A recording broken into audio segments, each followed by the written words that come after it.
executed from the front headlock position. It involves encircling the opponent's neck with the crook of one's arm, while the other arm wraps around the opponent's arm, applying pressure, leading to a tap or unconsciousness. Tap into the Darce podcast.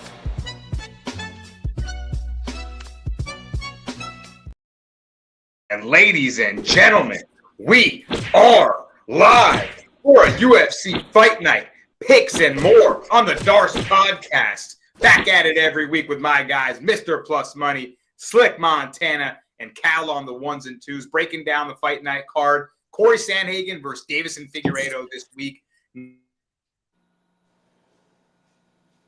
A couple fights on the card, but I'm not really screaming, jumping for joy on this one. So we'll move on right through. We got some picks, some parlays, some dogs, all sorts of plays to give out to you guys, as always. Welcome to the show. If you're joining us now, smash the like button on the way in. Make sure you're subscribed and fire away in the live comments. I see my guys 585, Jewish Better. Let us know if you have picks or questions. We'll bring them up on the show live.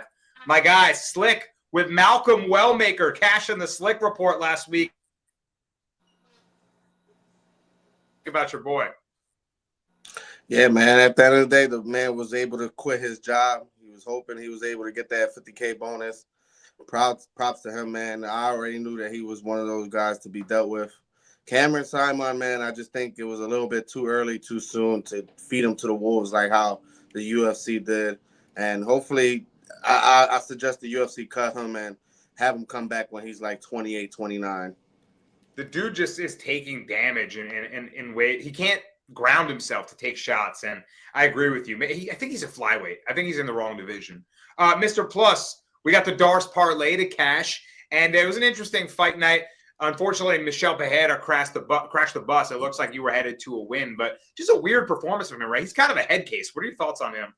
Yeah, he looked horrible, and I will say, I mean, Cameron Simon didn't look. He looked okay until he didn't. I mean, like, come on, let's be honest. He looked okay, and then he got clipped. But he got clipped, and that's what happened. Yeah, Michel Pereira, poor performance, man. Especially after that five fight win streak he was on. Had the loss against Fluffy. Now comes back, takes another loss against a way lower level Abus. Bro, not a good look. Yeah, no bueno for him there, but we still cashed the parlay with the over 2.5 rounds in the main event to close it out, so plus 160 hitter. And that was last week. On to this week. Jewish Better says he quit his job too after that easy cash. Thank you, Slick. Love to hear it. And on to this week, man. We're going to start right away by talking 3 fights. Ladies and gentlemen, all aboard the Mr. Plus Parlay Bus. Mr. Plus, Parlay Bus, bet it all in trust. Jabs and hooks, it's all about the rush. Put it down on the underdog, never hush. Odds stack high, feel the thrill, that's a must. And I'll see you when that shit cashes. Mr. Plus Parlay Bus. Oh, am I muted? Can you hear me? Almost. Let's all take that ride on the Mr. Plus Parlay Bus. It's a plus 105 this week. A little bit of a juice ball, still plus money.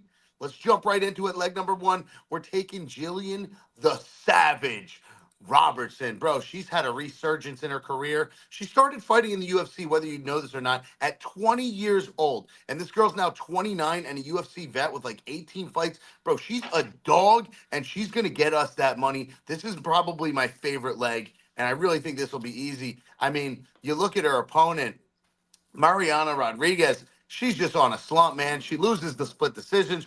Last 4 out of 5 fights she's fought, she's lost. I just got to hit the fade button. I think Jillian Robertson, with the submissions and the grappling game and her ability to just be the stronger girl in the octagon out of the two, is going to really, really take a toll in this fight.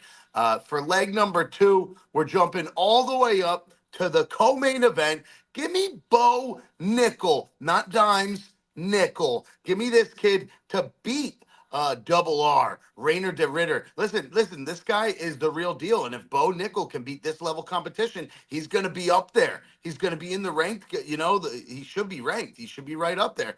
I think that Bo Nickel's going to be able to control Again, the stronger one out of the two, the younger buck, 7-0. This guy's a wrestling Division I champion. He knows how to control that fucking octagon. Nasty in the grappling game.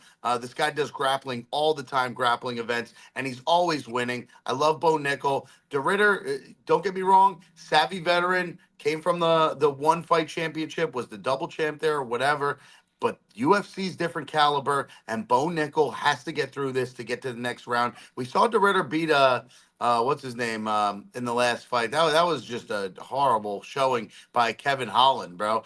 He beat the brakes off Kevin Holland, just did what he wanted with him and subbed him, right? Not what's gonna happen with Bo Nickel. Bo Nickel leg number 2, and then let's cash this bus with the main event. Are we going there?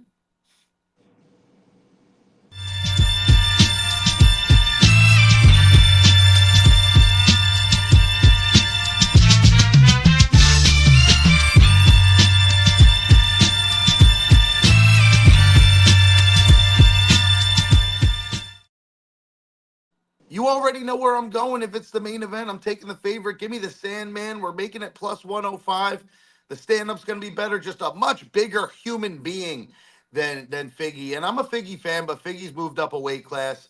And, man, this is going to be a real test for him. I think Corey Sandhagen puts it on him, man. Stand-up's going to be snappy jabs, snappy kicks. This dude can absolutely make sure he keeps his distance and does exactly what he needs to do to get a probably, I don't want to say boring, but you guys know what I mean. Not that exciting decision victory. I don't think he puts Figgy out. Figgy's a tough fucking dude. But let's cash that bus. I'll see you fuckers when that shit cashes. There you have it. 3 legs plus 105.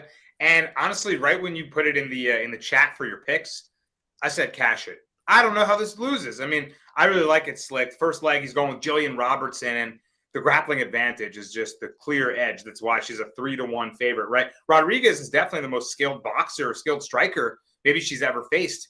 But Robertson's improved her boxing herself over at the Goat Shed, some tough, hard-nosed fighters over there. And she can use her hands a little bit to set up her takedowns a little better than she used to be able to. But ultimately, Rodriguez loses to grapplers, right, man? I mean, she's 1-4 in her last 5. It's all because she couldn't keep it standing. And that's how I see this fight going again. Slick, is it that simple? Yeah, it's pretty much that simple. Jillian Robertson is going to try to get that single leg, and Marina Rodriguez is probably going to fall with the slightest of trip or whatever, and she's either going to get submitted or KO'd or just dominated for 3 rounds. So Jillian Robertson, but by literally whatever she wants. I was wondering, should I take decision plus, or is the submission live? I was a little worried. I think she'll probably win a dominant decision, but what do you think? Are you betting props? I really think she's in her prime right now, man. 18 fights in, super veteran at still a young age, and not even in her 30s yet. I think she's fucking we're going to see the best out of her. I could see this being a finish. I could see a sub. Wow. All right, maybe look for it. Sub decision, maybe beats him a little bit of juice. Minor. Next leg, he's going co-main event of the evening. Bo Nickel, all-American wrestler. Yeah, he's got a test like Plus talking about, Slick, and Rainer DeRitter. Tricky grappler. But the way I see it, I mean, Nickel's going to get a takedown, right? It feels inevitable. So the question I'm asking, really, if that's how I see it, is DeRitter nice enough to reverse him, or can he sub him from bottom? And I just don't see Bo Nickel falling into a triangle or getting swept by an armbar and getting mounted or something, or reversed by a Kimura. I think he could win a decision, maybe, or maybe even a knockout with ground and pound. DeRitter's never been subbed, but I think like Mr. Plus said, he controls the fight with his wrestling. What do you think? Like, is DeRitter live with his grappling at all? I don't think so, man. And the one thing that we know about DeRitter is that he's more of a scramble type of guy. Like he has good takedowns, but he tries to get you in those scrambles, and that's when he's able to take advantage of it, because he has good, decent scrambles, and he's just not going to be the bigger guy in there, I think. He came into his fight against Kevin Holland, shot a takedown within the first 15 seconds, got the takedown, and ended up subbing Holland. And then we just seen whenever he didn't really have the grappling going, like Gerald Mearshart was able to take advantage of him in the stand-up. I honestly think the total opposite. I honestly think that Bo Nickel isn't going to initiate any wrestling at all. And I could see this fight being just like his last fight against Paul Craig. At the end of the day, you don't want to give the guy that you're fighting the only reason to win. And we've seen Bo Nickel not care about what people has to say. If he wants to win any way he wants, he's gonna do it. Like what we know about Paul Craig, people go into his guard and ends up getting triangle. What Bo Nickel does just ends up having a straight up stand up fight. Ended up piecing him up for 3 rounds. So I can see the same thing here. I can honestly see Bo Nickel knocking Ritter out. If he lands that big overhand right on Ritter, I don't like the way Ritter has been reacting to shots in the UFC. So I'm a fade Ritter in this spot, and I think the Bo Nickel knocks him out on the feet. Yo, that's a good point, right? Grappler versus grappler, cancel it out. Let's just strike. And I agree. I think if anything, Nickel would knock him out on the feet. The overhand right. The Ritter's super upright with his posture. I don't like the way he takes shots. It's a good point, Slick. Yeah, maybe Nickel doesn't even need to wrestle at all. All right, we like Nickel in the co-main, and then let's bring this thing home, Mr. Plus. Corey, the Sandman, Sandhagen. I mean, Darce podcast in the comments, it's Cal on the 1s and 2s. I agree. He says Sandhagen's way too good for Figgy. He'll overload his anticipation. That's how I see it too. The trickeration, the feints, the rhythm changes, the stance switches. There's too much coming at you from the diverse attack of Corey Sandhagen. He's so quick with his movement on the outside. I think his speed will be a major advantage. His length, his reach, his height, and his ability to just mix up his game. He can even go to his wrestling if he wants. He dominated Marlon Vera with when he decided, let me just put this guy on his back. So, yeah, I think Sandhagen wins wherever this goes. I actually think he could piece him up and maybe even find a late knockout. Maybe a knee comes in, or we saw he got a doctor stoppage over Song Yadong with an elbow. Sandhagen definitely has a lot of decisions on his record, especially in fights that he wins. But I'm not counting out a 5-round piecery and maybe a 4th or 5th round knockout for Corey. Slick, how do you see this main event? Does he deserve to be a minus 500 favorite? Yeah, man. I just think that, like you said, Figgy is just going to be too small in this matchup. Sandhagen, I just think that he's one of those guys that's real underrated in this division.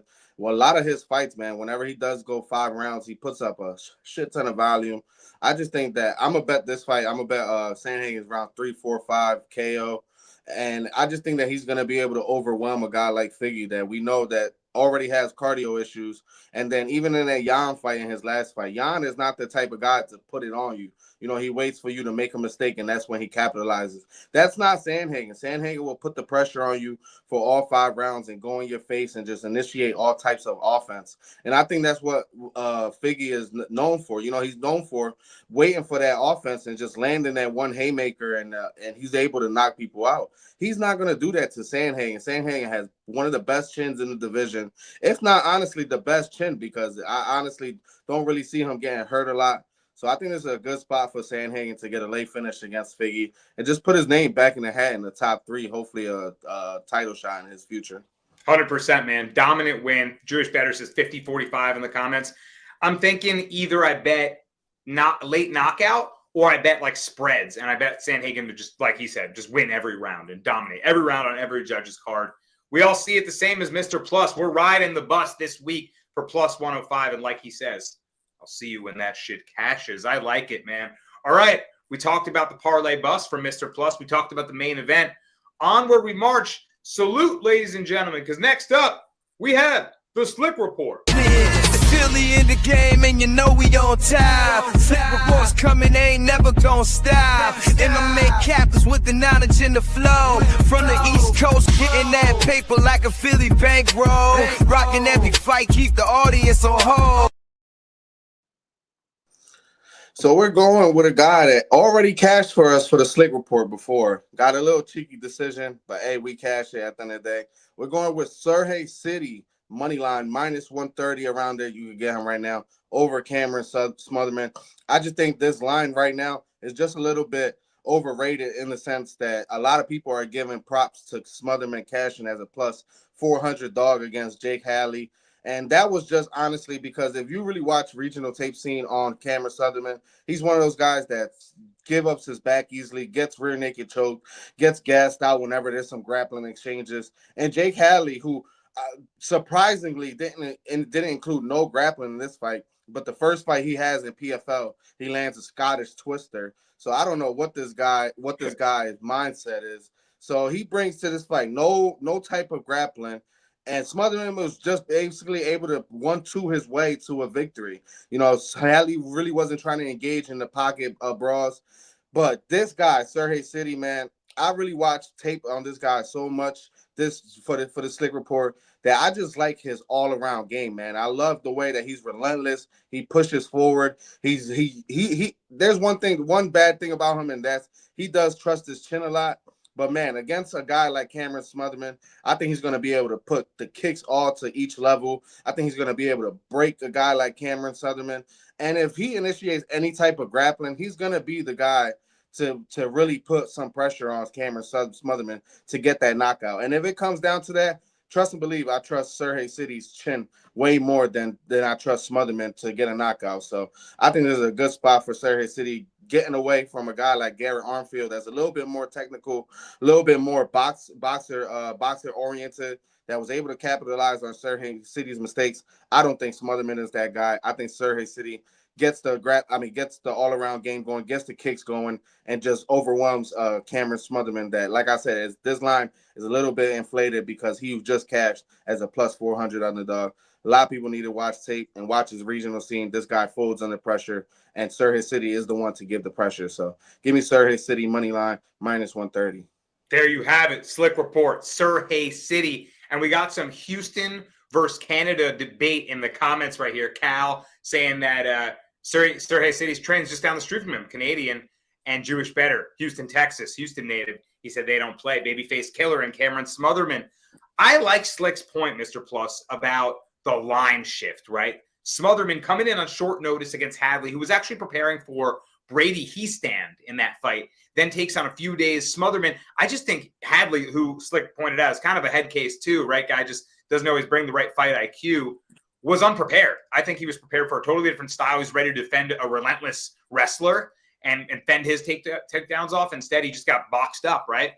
City, like Slick said, he's pressure-oriented fighter that his relentlessness can just win him fights. And he's faced a slick boxer twice, back-to-back fights in Ramon Taveras. So I think he'll be well prepared for this fight. Mr. Plus, do you like City as well to bring the pressure? Yeah, I do like this kid. I've bet on him before. I've won money on him before. I won on the split decision. I won the first time he fought Tavares. I laid off the second time because just never know with the rematches. So I think I've been right on this kid, and I agree with Slick. I think he can get the job done. Lengthy kid. Definitely going to have him in the reach advantage by a few inches. I like his toughness. I like his aggression. I like how he comes forward. I'm going with City. I like these big guys for the division, these big bantamweights, big featherweights. They're lanky, they're rangy, they're wiry, they're strong, and guys that also have the toughness, the cardio, like City, the relentlessness. And Cal points out he's got some jiu-jitsu upside too. Slick looking for maybe some grappling to drown out the cardio of Smotherman. I could definitely see him looking to grab a choker, just make him scramble a little bit. So we like that very much. And we like Sirhay City from Slick this week. Slick, I'd have to see a follow-up on the Slick report after weigh-ins too. Just make sure he's all good. I got to hear from Slick again. Make sure he's looking good. Yes, Slick always active on Fridays in the weigh-in show. All right, man. Sirhay City. Well, next up, time to put our hands together, ladies and gentlemen. It's time for the Brasco Breakdown. Brasco's Breakdown. Brasco's Breakdown. All right, guys. This week, I'm touching in territory that I didn't want to. I was racking my brain because they took a couple of fighters that I liked, and I just wanted to go with a straight money line pick. I can't believe I'm going into this fight. Give me Santiago Ponzinibbio at a pick'em to beat Daniel Rodriguez. This is a fight between aging veterans that are starting to lose their step a little bit. But I do feel they're both 38 years old. I do feel like Ponzinibbio is the fresher 38-year-old. A lot of people are going to be down on him despite a TKO win he just came off of because he got dropped a couple times by Carlston Harris. They're going to say, oh, you got dropped by Carlston Harris, awkward, kind of unorthodox striker. Daniel Rodriguez might be able to drop him too. But, man, D-Rod's been looking labored as of late. I just feel like his athleticism isn't quite there. And in that split decision win over Alex Morono, I was sweating. I had a big bet on D-Rod, and he barely eked that out. And to me, after that, I just kind of put him on fade alert. I think Ponzinibbio can have the better work rate, can keep the better forward pressure, maybe mix in some grappling. Both guys are losing it, man, but I just don't think D-Rod has it anymore. And looking back at his UFC record, he doesn't really have that many notable wins. He's been in some big spots, but, Neil Magny choked him out. I mean, a lot of guys have kind of put him away. He was in that fight with Ian Gary where I even thought he was a worthwhile underdog. Ian Gary head kicked him, his head off his shoulders. It's been a rough go as of late for D-Rod. So I'm going to fade him, and I may end up regretting that I bet this fight, but hold your nose and take Ponzinibbio. Mr. Plus, what do you think? Is this sketch city? Yeah, I mean, it definitely is, but I guess I got to go dog or pass. I mean, Ponzinibbio also had that split decision loss versus Muslim Salyakov. No, but he beat him. That was a And robbery. I think that he won. Yeah, Yeah. I remember I had him. He was like the last leg to cash some good plays, and I did hit the hedge button, but man, that was not cool. So and then his last win looked pretty good, right? He got dropped, but he still got the win, standing KO. I mean, D-Rod's looked bad, man. His only win, the split decision versus Morono. I don't know, man. Yeah, I think you're right. I think he's on his way out. They both really are, but dog or pass, more than likely pass. And yeah, dog or pass. I was like, who's the dog? It's like minus 110. It was minus 120 Ponzinibbio. I wouldn't be surprised if they keep flipping or it just stays right around this range. Slick, what do you think? Ponzinibbio got one more left in him? Man, I just can't trust Pons in this spot, man. I really can't. Especially the one thing that we know about Pons is this guy was one of the most durablest guys we have known to man. Like, this guy will go to war for you for 3 straight rounds. Now he's getting dropped by Alex Morono, having to come back in the 3rd round to get a knockout. Carlston Harris, who has probably some of the worst striking I ever seen, more known as a grappler with an overhand right, and he was able to crack Pons with that overhand right numerous times. The one thing that I really dislike about Pons, man, is that he just went away from that calf kick. He was real known for that calf kick. He started getting away from it. And, that's where he was able to take control of people not being able to have good power, and that he was able to eat the punches and keep moving forward. I just think D-Rod, I understand what people saying about D-Rod, but what we know about D-Rod is that he's tough as fuck. He's going to put out a lot of volume. And at the end of the day, we just really never seen D-Rod really in that hurt realm outside of him getting hurt against Ian Gary. And Pons just looks like he's just reacting to punches real bad as of late. He's getting little skanky leg around, and that's just not looking good for me as of late, man. I think if Pons in this fight, he has to come out here and hurt D-Rod early, because if D-Rod starts feeling his power and the fight gets later and later, D-Rod, even though he fought Gastelum and damn near got out-wrestled by Gastelum for 3 rounds, he put out at least 100-plus strikes in those 3 rounds. So he's going to match the volume with Pons. It's just a matter of the fact that if either of these guys could take punches anymore, I think I lean more towards D-Rod having a little bit more durability and just hopefully just him having the volume that we expect from him. So I lean D-Rod, but I probably won't bet it, if anything. Yeah, fair enough. All right, leaning towards D-Rod, I could understand why. I think Pons got one more win left in him, but definitely a sketchy spot. I don't know why I made this my breakdown. All right, next up. Well, these are bets I'm more interested in. Let's get some plus money going. Let's let him out the cage. It's time for the dogs of the week.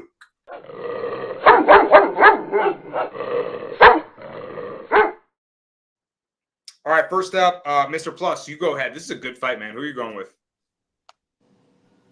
All right, dog of the week. I'm going with Daniel Marcos against Montel Jackson. Listen, man, I'm not saying Montel Jackson's not a dog. I'm just sketched out about him. This guy went out and won by fucking 1-punch knockout in the 1st round and then disappears for 9 months. Why? Is he suffering an injury? What's going on with him? Did he have a baby? What? Did his wife have a baby? Why are you gone for 9 months after a 1-punch knockout? You should be back in. Daniel Marcos, on the other hand, very active. We saw him 4 months ago. Great fight against Yanez. Some would say it went the other way, split decision, but really he did win that fight. And I went back and watched some bits and pieces of it, man. And this kid's just got it all. Not to mention, I think he's Peruvian, right? Peruvians are just absolute fucking dogs. I really like this kid. I like where he's at. He definitely has a reach disadvantage in this fight. However, I just feel like he's got a great fight IQ. So maybe I'm wrong. Maybe Montel Jackson's going to flatline this kid, but I'm taking a dog shot plus 165. This is definitely a really interesting fight. Two technical strikers. Slick, I know you've been really high on your boy Montel Jackson for a while. He's got that piston of a left hand down the middle. That's what he found Mr. Plus talking about on Damon Blackshear. But yeah, he's pretty inactive, right? He's got a great record, but he doesn't fight often enough. What do you think? Is he ready? This is definitely, I think, the most skilled striker that he's faced so far. The only trouble he's gotten into is against wrestlers, like Ricky Simone got him back in the day, right? But against strikers, he usually is the classier boxer. What about against a kind of Muay Thai style kickboxer like Daniel Marcos? How do you see this fight playing out? Yeah, man, this is definitely a close fight. I could definitely see why Mr. Plus is on the plus money in this fight. I honestly seen like Montel probably like a minus 160, minus 170 favor in this spot. And I just watched this guy plenty of interviews, and this guy doesn't fight because nobody wants to sign up and fight him. He's one of those guys that a lot of people are afraid of. That he's been knocking guys out, especially knocking out a tough Damon Blackshear his last fight like it was nothing. So a lot of people aren't running to the window to fight this guy, and like you said, he's almost gonna have a 5 or 6 inch reach advantage over everybody. Like he has the reach of a light heavyweight, they say. So he has good power in his hands. I just think that this is a fight that he could land some good punches on Marcos, and Marcos just becomes too defensive in this spot. He starts looking for that backwards calf kick. He doesn't really initiate the offense. And if Montel Jackson comes out here, he has good fight IQ. If he really wants to get the wrestling going too, I could see him having success in that department. But I honestly could just see him having the bigger moments. And like I said, Marco's not initiating well enough because we've seen him against Davy Grant. Davy Grant was catching him with a lot of good shots, and he just wasn't pushing the offense enough, getting outstruck by Davy Grant by all 3 rounds. So Montel Jackson just puts a little bit more volume. Montel Jackson does have pretty good volume, but he's just hurting these guys a lot that they just try to clinch him for the most part, and that's why he hasn't really gotten the volume numbers. So I can see the reason for Marcos, but I just can't trust him in this spot. We've seen Yanez have a good day against him in the striking department. I think if he becomes a little bit more hittable for Montel, like I said, he just becomes a little bit more defensive, and it would be like a more victory. Like I didn't get knocked out by Montel Jackson. I lose 29-28, So I could see Montel winning two rounds decisively, I see. Yeah, I see it that way too. I see Jackson by decision personally. That's why I couldn't get to Marcos, because he fights too defensively oriented sometimes. He's got a really good guard. He's got really good toughness, but sometimes he doesn't put out enough offense. So I think, yeah, we have seen him kind of turn that recently, and against different, lesser opponents, he's turned that offense up. But I like Jackson as well on this spot. Plus going the dog, me and Slick leaning towards the favorite. I'll have more on that fight in the Darce parlay as well. Slick, you got the biggest dog on the card, I believe. Who are you rocking with? Hey, man, I'm not telling nobody to bet him. I'm not telling nobody to put their house on it. But I have to ride. One last ride with our guy, Jeremy Stephens, man. There has to be reason why the UFC calls this guy out of nowhere, coming out of his BKFC win against Eddie Alvarez. He's fighting in his hometown. Stephens was known for his great chin. I understand Mason Jones is the more powerful boxer, more technical type of guy. He could probably knock out Jeremy Stephens in the first round. But Mason Jones hasn't fought in the UFC for a long time. So the same thing goes with, I think he's been fighting outside the UFC. But I think Jeremy Stephens, man, if it comes down to it, he's going to put his all into this last fight, fighting in his hometown. Like you said, he was on a one-day contract with the UFC. Why not go out with a bang? And just at the end of the day, Mason Jones by KO is probably going to be like minus 180, minus 190. His money line is minus 600. Like, do you take the fight to not go the distance? Probably be juiced up out the world. So why not take a small sprinkle on the hometown kid fighting for his last day? Fighting, honestly, I think if he wins, he could probably get another UFC contract, but I just think that BKFC money is just a little bit too good for him. So I think if he wins, man, he'll be riding on his high horse. The crowd will go crazy, and it cashes a nice plus money ticket. Yo, Jeremy Stephens.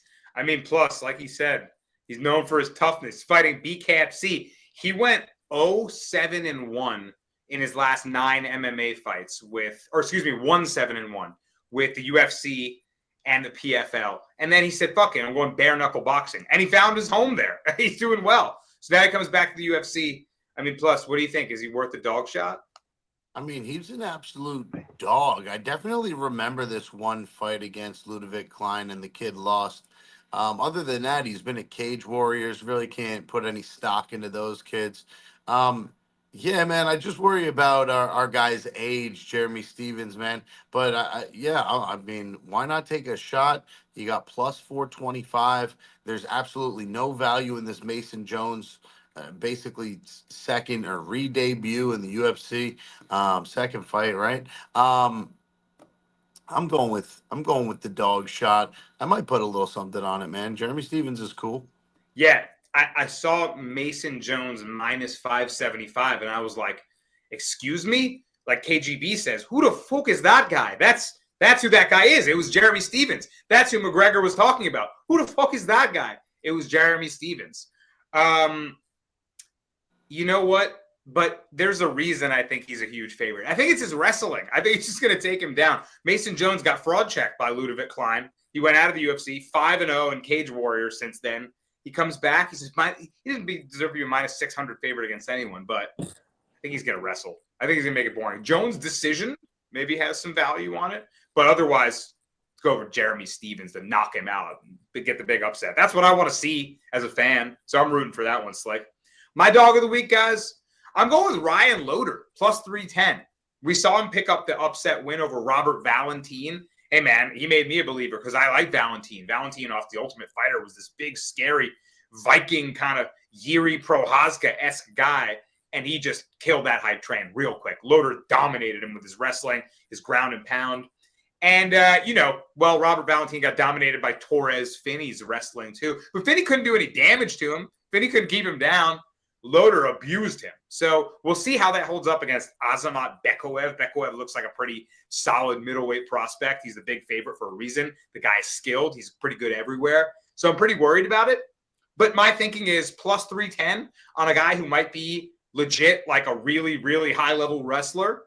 Let's see if he can end up on top and make this guy, prove something and get up. And I'll take a shot on it, right? Give me Ryan Loder's wrestling. And maybe he gives us a chance. What do you guys think, Mr. Plus? Worth a shot? Definitely worth a shot. Ryan Loder rinsed me last time he fought. Took my money. Bought into the Robert Valentin hype train. Nothing came of that. Why not try to let him make me my money back? He looked really good in that fight, man. Controlled it everywhere. Yeah, this Azamat Bekoev, I don't know. One fight against Zach Reese and he KO'd him. I think that was relatively quick. I don't know, man. I'm not sold on that kid either. I don't want to all be on the same pick every time, but I'm definitely not picking this Bekoev kid against Ryan Loder after he just took my money last time. Yeah, I'm a Loder fan now. But Slick, what do you think? Is Bekoev worth the price tag? Does he have the skills? Will he beat Loder, or does Loder have a shot? I'm just not too high on either guy's stand-up in this spot. And if this fight ends up being like Bekoev stuffing the takedowns, I don't see Bekoev really getting powerful takedowns because he's more of a power takedown type of guy. And I don't see him really getting that against Ryan Loder. So I think Bekoev probably is the better striker from what I've seen. But I think all the value is on Ryan Loder in this spot. Probably bet Bekoev by finish, if anything, if I get good plus money.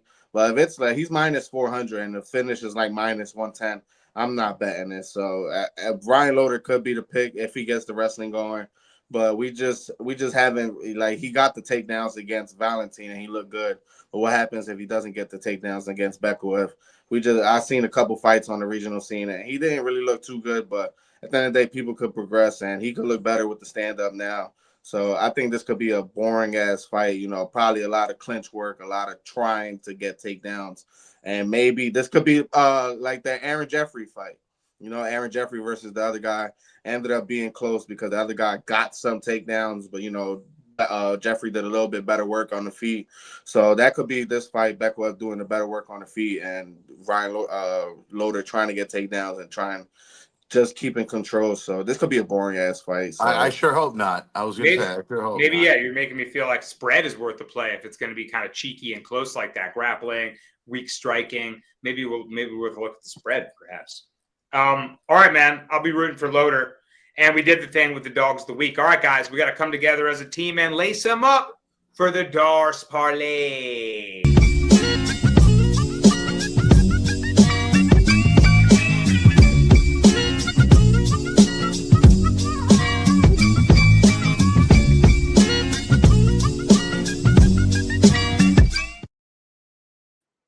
All right, guys. First up, Mr. Plus leading it off with the first leg on the prelims. What do you got? Man, I honestly didn't have a leg for the plus bus. I'm gonna be real straight up.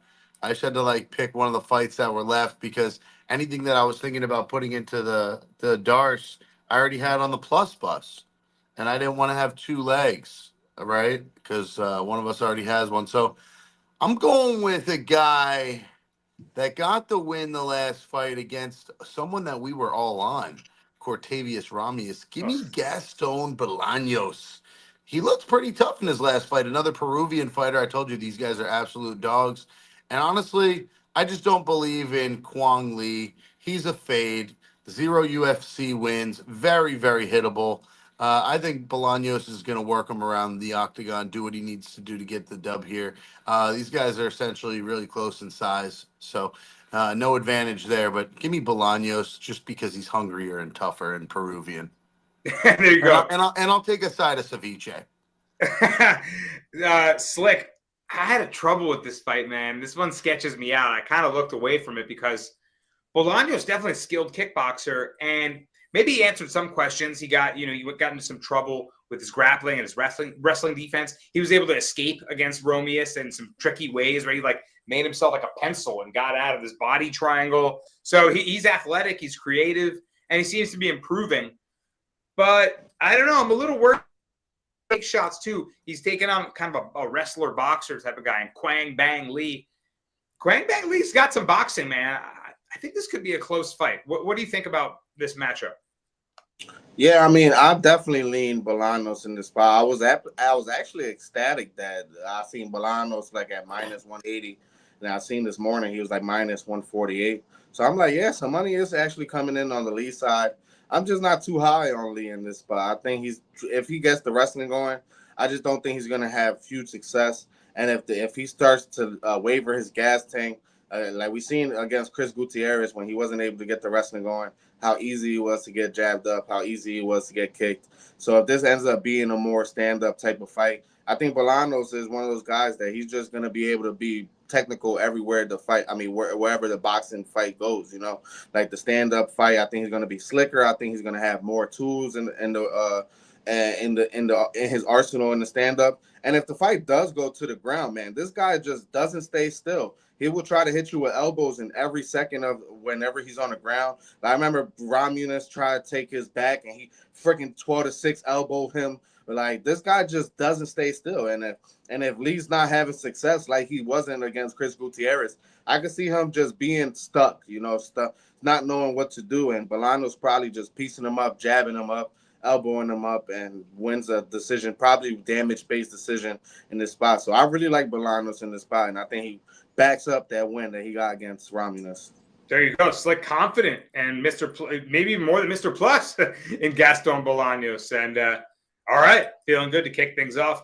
My leg is the next one, middle of the card. I'm going with the over 2.5 rounds in Montel Jackson versus Daniel Marcos. I see that fight going to decision.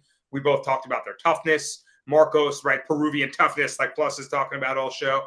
And I think it's the highest level striker that Jackson's been against so far. So someone good enough to hang. I think Jackson could land some power shots, but I don't see him knocking him out. And Cal was talking about in the comments too. He could go to his wrestling as well. I could see a world where Jackson says, you know what, let me just make sure I get ahead in this fight if it is fairly close in the striking, and mix in some wrestling and grappling, where I think Marcos end up kind of being stuck a little bit, just stay defensive, too defensively oriented. So that'll help us cash in over 2.5 rounds, right? A guy that's a defensively oriented fighter. I like that for my leg. And finally, let's close it out. Slick, what's the last leg to bring the parlay home? We're going with Bo Nickel, man. Probably my most confident fighter on the card. Going with Bo Nickel. I already said why we like him. I think he knocks out Ritter probably in the second or third round. Easy work. He thinks he does it on the feet. Bo Nickel to bring it home. Guys, that's plus 220. That's pretty good. I hope you're riding the Darce parlay this week. Plus 220. Gaston Bolaños, over 2.5. Jackson Marcos, and Bo Nickel. All right, guys. Only a few fights left to talk about, the ones we haven't covered yet in the honorable mentions.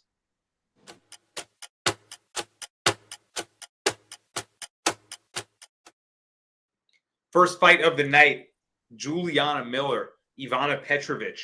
Slick, I imagine, will be joining us for this fight night card 30 minutes late, so he just misses this fight.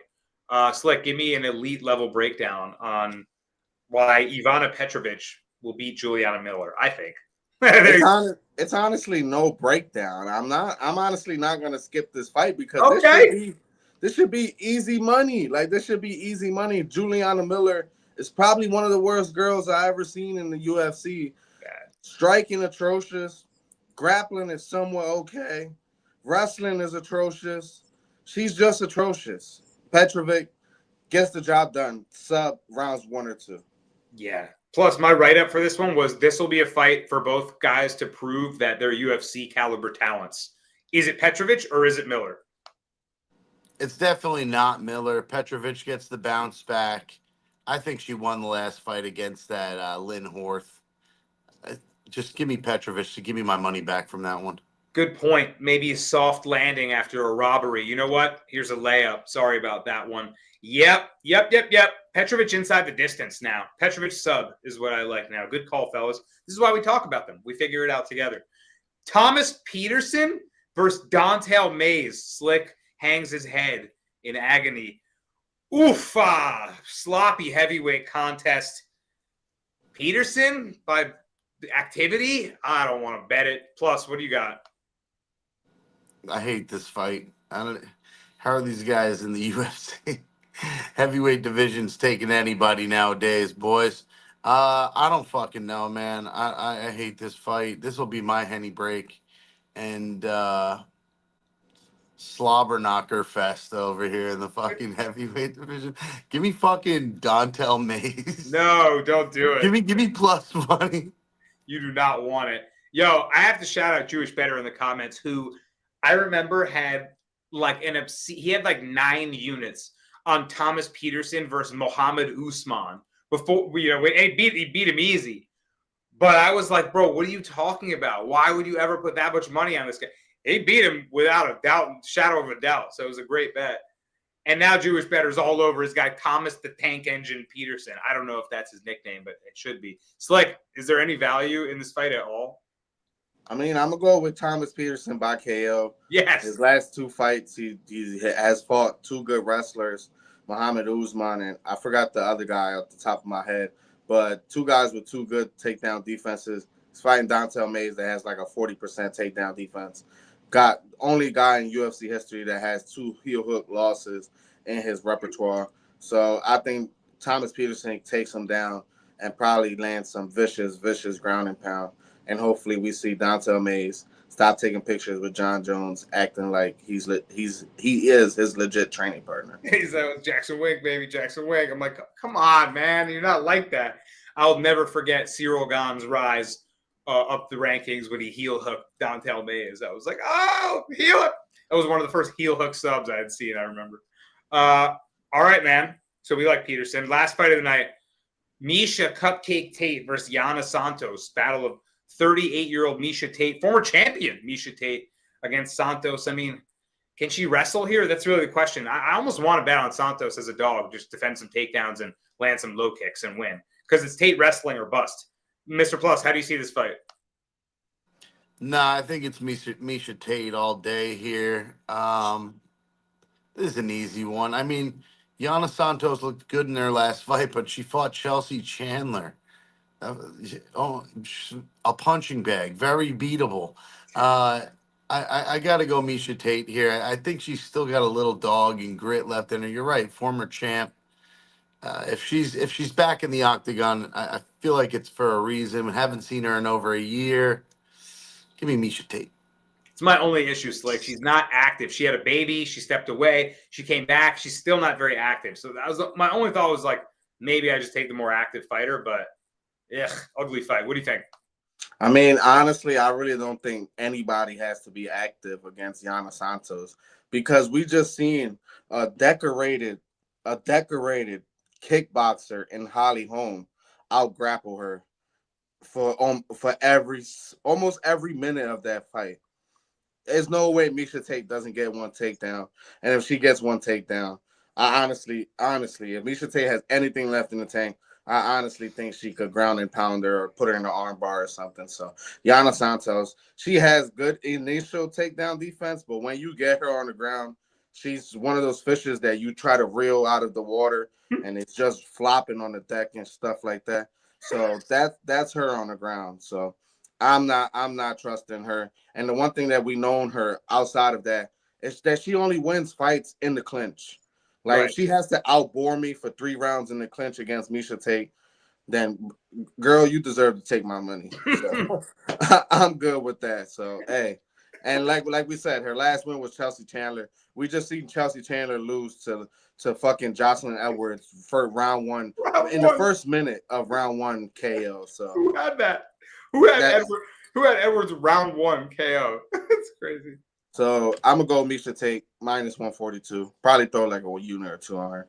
All right, man. Well, maybe you guys move me off. Any thoughts on Santos? Everyone in the comments too, just fading Santos here. Cupcake Tate, better have some at 38 for us.